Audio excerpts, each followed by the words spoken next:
So in the town of Stouffville, a year ago in May 2020, 35 total homes sold. Now that is across all home types, so that is condo, semis, towns, links, detached, everything.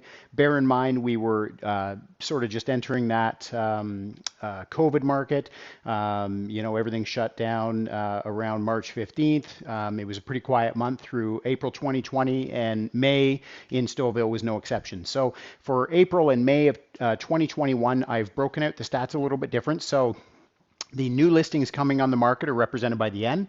The sales that happened during the month are the S, and the active listings, which are the listings that are carrying over into the next month, they're represented by the A. So 188 new listings came on the market in April 2021 in Stouffville, 135 sales throughout the month, and 114 properties carried into May.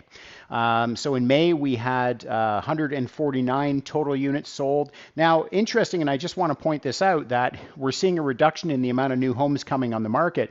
Now, if you did watch my video last month where I compared March and April, there was a reduction in the number of listings in April from the previous month in March. So this is a trend that we've been continuing to see. Now, last month, it did actually heat the market up. So let's keep going through the numbers and see how this is working out for us. So number of sales through May 2021 was 101. Active listings stayed fairly consistent at 110 units carrying over into June here now.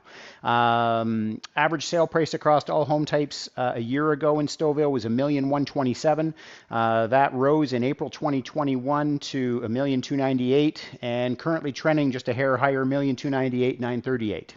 Sales to new listings ratio, also known as the absorption rate, tells us that out of the homes coming on the market, what is the percentage that are actually selling? So again, when we were entering into that COVID market, 38.5% of the homes coming on the market in May 2020 sold.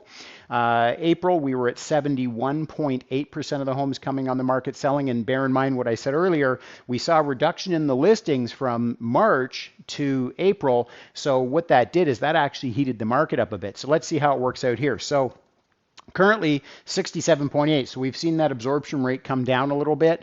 Months of inventory, again, not surprising to see this number a year ago at 4.2 months of inventory. So just if you haven't watched some of my other videos, months of inventory is if no other homes came on the market after today at the current rate of buying, how long would it take to currently deplete the inventory completely? So a year ago, 4.2, 0.8 back in April, and currently 1.1. So buyers, this is actually really good news for you.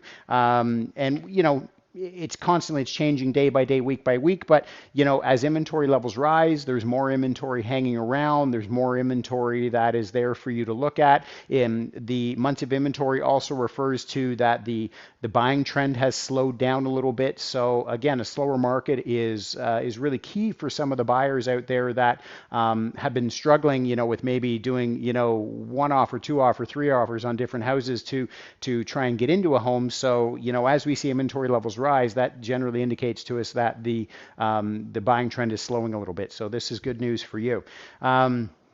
Sale price to list price ratio a year ago, 95% of asking, 105% through the month of April, currently trending at 103.9. So we are seeing this through, other markets as well, in that, I've explained it in other videos. When we were in January and, listing a house at $999, which that was the market value at the time, and then the house sold at 1.2, we didn't have a lot of data to substantiate that. So we were seeing really wild high over asking percentages, whereas now we are seeing that sort of constrain a little bit, and I really believe that we're seeing that because just there's more data available, so we sort of know where we're going to land a little bit more. Days on market to get a home sold a year ago, 31, 12 a month ago, and currently trending at 10. So I kind of covered what's in it for buyers right now, but for sellers, we're still seeing a very strong active market. I can see from the buyers I've been working with recently recently that there has been less listings coming on the market. I didn't need to look at the numbers to see that. It's just there just has not been as much coming out for people to look at. So for sellers out there, the nicest houses always sell fast. And we know from the National Association of Realtors surveys that homes that are staged with high definition professional photos sell faster and for more money. So certainly, what I'm pointing at here is the nicest houses sell first. So you got to make sure you do your prep work in this market to make sure that you are seen and marketed at a high level. And I'd love to talk to you about that. So folks, any questions here at all about what's happening in Stouffville, please feel free to reach out to me. You can shoot me a DM or my number 905-251-7852. See you next month.